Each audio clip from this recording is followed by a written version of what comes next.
Okay. Our next project here is the exploration project, and I just briefly want to go over with you what today is going to consist of and kind of filling out that project proposal. I'm going to try to make the video as short as possible, but also explain everything as clearly as I can. Um, for our final project here, we're doing a combination where you will edit part of it in Photoshop and the other part of it in Illustrator, and both of those edits will come together for that final piece, okay? It's gonna end up looking something like this. I have a few student examples here.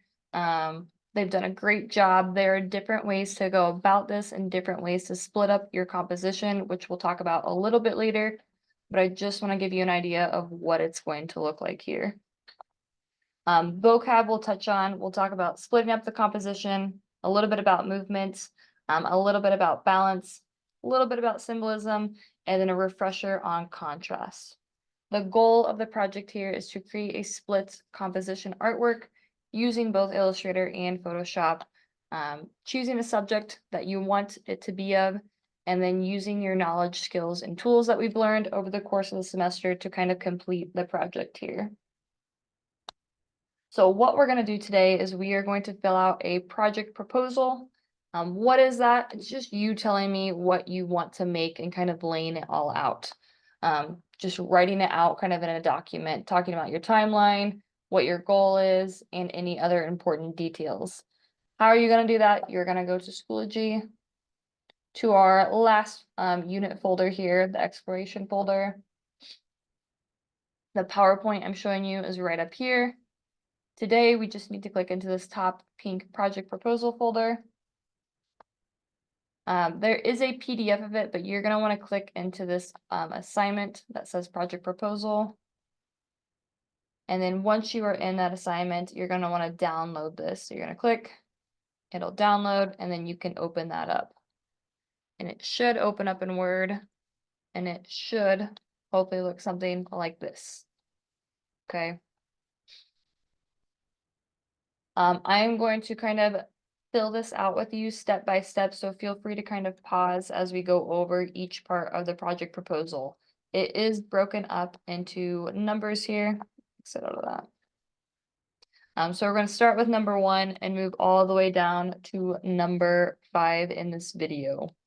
So it might seem like a long video, but it's because I'm showing you what we are getting ready to do. So for the first part of our project proposal here, you need to find a subject. Can be a portrait, so an image of a person, right? It could be of you, a celebrity, a character, an animal, or something of that nature. The example I'm going to show you is a portrait of me.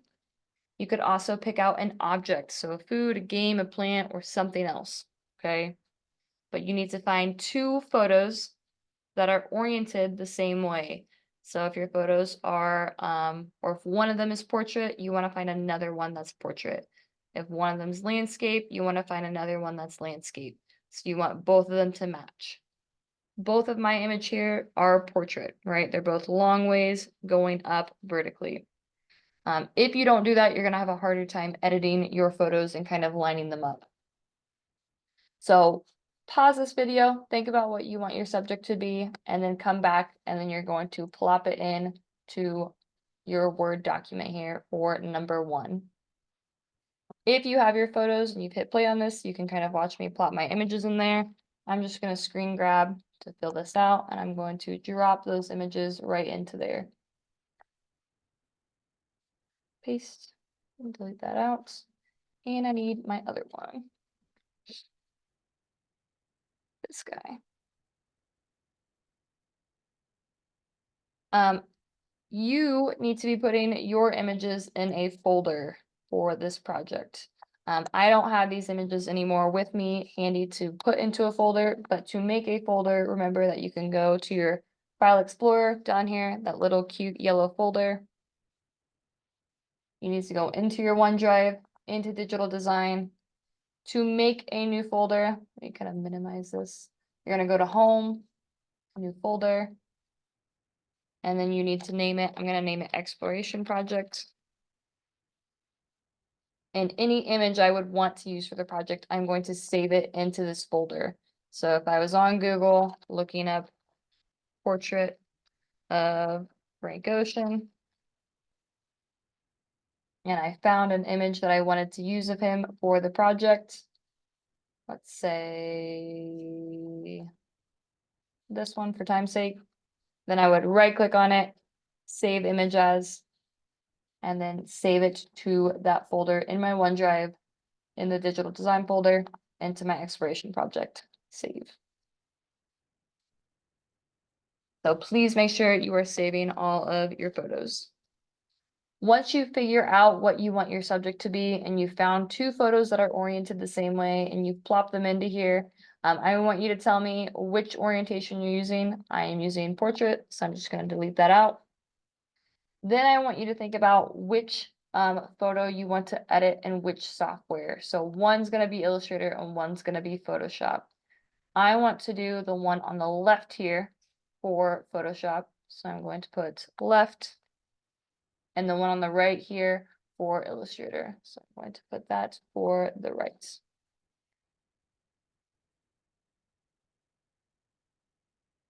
Moving on to part 2 of this little section. We need to figure out a good way to create contrast between the two images. So we want them to stand out when they are next to each other. If you look at all of these projects up here, we can kind of see where the split is at because they've done a good job at creating contrast. Warm versus cool or bright versus dull. Some people do color versus black and white. This is just two monochromatic color palettes coming together. More of a warm versus cool again. Mine is also a warm versus cool. So we need to think about what kind of color palette you want to do. There are a couple different options, and of course there are more than what I'm listing up here. If you have another idea that you want to do, just let me know, and I will either tell you yay or nay for that idea. Thing or idea number 1 here is warm versus cool. So having one of your edits be warm colors and one of them be cold colors. You can kind of see me do that in my image. My Photoshop edit here is mostly warm colors. And then my Illustrator is mostly cool. I do incorporate a couple of cool colors into the background of my Photoshop edit, but I'm keeping most of it warm so we can still see that contrast, the difference between those images. Another idea here is a complementary color scheme. So you could do colors across from each other on the color wheel. That is a fan favorite or a popular. Orange and blue pop really well together. Red and green, purple and yellow, or you could do yellow, orange, and blue, violet, red, violet, and yellow, green, or blue, green, and red, orange. So up here, we look at red and green. That's kind of happening here, right? They have a lot of red happening in the background and then some green in their other edit. So that would be a complementary color palette split. Another fan favorite is that black and white versus color creates really, really great contrast. That's happening a little bit in here. They try to pick a mostly black and white image and then do a lot of color in the second one, amping up the vibrance, making that red really, really bright. Your last option is dull versus vibrant. So taking something and really kind of desaturating the color, and then the other half would be really super saturated. This kind of does that a little bit. The red's really bright, background's a little bit less bright. This one also does that. So think about what you want to do for your image. Do you want it to have colors? Do you want to do black and white, dull versus really, really vibrant? I'm doing warm versus cool colors, so I'm going to go back to my little proposal page here.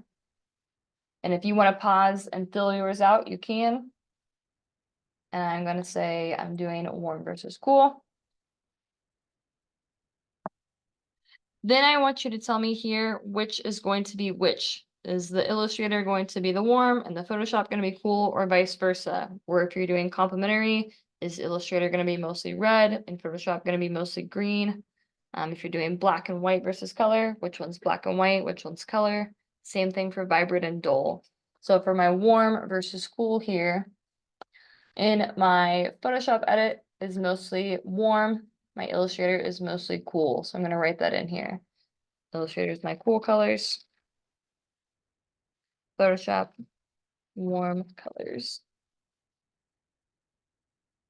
I'm gonna go ahead and keep on moving here. Part 3, once you've picked out how to create contrast, is deciding what images or imagery you want to add into your Photoshop edit. So Photoshop is a photo-based software, so you're gonna have to pick out images to edit into that photo. So I'm gonna wanna add things into this photo here. You need to at least have 10 to 15 images that you want to edit into that. So here on my example, I have 10. If I went to the web and found all of them, again, I want to save them to that folder that I have. So if I like this one, I can save it to my OneDrive, digital design, my expiration folder, and then I would save it. So pause the video here, and once you figure out what photos you want, you are going to start dropping them into these boxes here. So I could take all of my photos and add them in directly into here. If you save it, it's easier to click into the box and add them, but none of my photos are saved. So it's the name of the game here. And for sake of time, I am not going to add all of them in here, but you get the idea, right? Just dropping them in as needed. So I would put all of my photos in here, 10 to 15. Once you pick out your photos, I want to know, how do these relate to your image? Okay, how do you plan on incorporating them? So tell me a little bit about your game plan for those photos here. Symbolism is brought up in this document. I ask you if these images or imageries or objects symbolize anything. Symbolism is just an object, an item representing something else. So sometimes butterflies represent change or kind of moving on. A lot of times people use jewelry and luxurious clothing to show you the status of their wealth.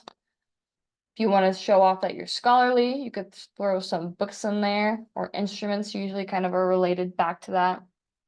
Animals are depicted to show strength and loyalty. Roses are sometimes death and love. Dove is mostly just peace, but things like that. And there are way more symbolisms and symbols than what I'm listing here in this video. So if you find something else and you're like, oh yeah, I feel like that relates to something, it probably does. So if you want to list that here, that would be helpful, okay? If you feel like a burning candle is kind of showing how you are lighting yourself on fire, you have a spark to you, anything like that would count for symbolism. So go ahead and pause and kind of type out here how you plan on incorporating those items and what they mean to you, if they symbolize anything. The next part of this is thinking about our Illustrator edit, okay? So I know that I want to use this photo in Illustrator. I need to kind of look up and game plan what I want my Illustrator portion to look like. Remember that Illustrator is a drawing-based software, drawing-based program. So how are you going to manipulate it with the tools that you know? So on here, I want you to put in 3 images of inspiration. I have my 3 images of inspiration listed here. So I would plop each of those into that document. Boom, boom, boom. These are just ideas I have for how I would want to edit this photo. So we've done low poly. I could do low poly here, right? This middle one is kind of like the color theory project. So I could maybe take that curvature tool, and edit out and add things and grab organic shapes as needed. This one would also be good for that curvature tool. And I could do more of like a cartoony style of myself here. So that's what I want you to think about for this next portion. Find 3 photos of Illustrator edits that kind of inspire you, plop them into here, and then tell me what portions or how do you want to use that. Maybe you're thinking about doing low poly, or maybe you're wanting to use the curvature tool. List the tools here that you are thinking about using. If you forget names of them, one, feel free to pull up Illustrator and kind of come back and hover over and look at some of these different tools that we've talked about. Pull out your notes, right? We've taken lots of notes over the tools. I also have a list of tools down here, okay? So please, please, please think about how you want to manipulate your Illustrator edit and then the list of tools down below here. And once you do that, I want you to do the same thing for the Photoshop edit. So this image is what I'm wanting to use for Photoshop. I have found 3 different images of what I would want to plop into here for my inspo. I'm thinking about maybe doing something surreal, but also kind of collaging different plants and leaves around my face to really kind of make me stand out against the background, something kind of like this. So I would plop all 3 of those photos into here. And then tell me again, how do you plan on using that inspiration into your own photo, and what tools are you wanting to use? So again, pull out your notes, look at the toolbar if you need a refresher, or I have a list of different Photoshop tools right here for you. Next portion here is thinking about how you want to split up your composition, okay? So you've seen a couple of different examples up here of how our students or previous students have split up their composition. What would you want to do? It needs to be close to 50-50 because we want to keep it balanced. I don't want too much of it to be Illustrator or too much of it to be Photoshop. We want it to be mostly evenly split between both softwares. And I want you to think of a creative way to create movement. So how can we move our eyes through the work? A lot of these do a good job of that. This first one, our eyes would move up through this kind of curvy snake shape. This one here kind of pulls our eyes out in that target motion. This one has a little bit less clear movement, but it's still kind of drawing our eyes down to this line, maybe over, then down again. This one's drawing our eyes up and down through the composition. Same with this one here, kind of pulls our eyes through the composition, through these rectangles. This one kind of pulls our eyes down and then back up. Reminds me of like lava lamp bubbles. We actually had a student use that one. Does a nice job moving our eyes through the composition. This one's just going straight across, kind of pulling our eyes either this direction or this direction. And this one's similar to that bullseye effect. The only thing I do not allow is this sort of 50-50 split, okay? It needs to be more creative, more complex than that. You cannot just split it in half like this, all right? I have lots of good examples here from a painter who splits up her work in these really nice, interesting compositions. This is kind of how she tapes them off. So you are more than welcome to kind of steal or reference one of these as needed if you like one of them, but you can also kind of look online and make up your own if you would like. So pause the video and go ahead and add in what kind of split composition you are wanting to use. You only need to put one here. I just put 2 boxes because if you're doing portrait, you could do portrait this way, or if you're doing landscape, you could pop it in landscape that way. After you get your photos popped in there, please tell me how this is balanced. All right, the one that you have picked. Why is that balanced to you? Last thing on the slides here, I just want to remind you to kind of be considerate and think about how this is all going to lay out together as you are picking your splits and also your images. Are you wanting them to kind of line up? Do you want the split to show certain things? We're going to talk more about that on Wednesday/Thursday, but do be mindful as you are picking images. Yes, you can always go back and kind of change and edit as needed, but it's better to have a game plan up front, right? That's it for the slides on here. I do have one more thing on this document that you have to fill out. Pull this down. Boom. Okay. Any good project proposal is going to have a calendar attached to it. All right. And I have different parts of it filled out for you, but you still need to fill out certain days. Day 1 is today. You don't need to fill anything out here because you should just be working on the proposal and then you should submit it to Schoology. Obviously, you're not in here every B or C day, depending on what class you are in. So that's going to kind of depend where you fill something out. If you're here on the B day, second period, you'll fill it out. If you're here on the C day, first and third, you're going to fill out here. If you're not here, just simply delete out that text box, okay? but give me an idea of what you are going to be working on in here every day until that due date. The due date is the 17th of May, all right? So we have a good chunk of time, but remember, you're kind of doing double the edits. I'm going to show you how to cut down on time for the Illustrator edits, but we do need a good chunk of time to complete the project here. Every Friday, I do have you submit a progress photo until we get to the very end, when then you will finally kind of submit your final project photo. But this Friday and next Friday, you have to submit a JPEG of your progress, okay? And we'll talk more about that later too. Also notice here that the boxes are filled blue up until this point, and then they change or turn to orange. I'm trying to kind of give you a good idea of timeline for how long maybe you should spend on Photoshop, and then how long you should spend on Illustrator. This is 50-50, okay? So if you're wanting to do an even split, that's what this is set up as. If you want to do one less day on Photoshop and one more day on Illustrator, I am fine with that. Be specific when you're filling this out. Let me know that you are setting up your artboard. Well, I guess I would say my artboard. Adding in photos around my face with books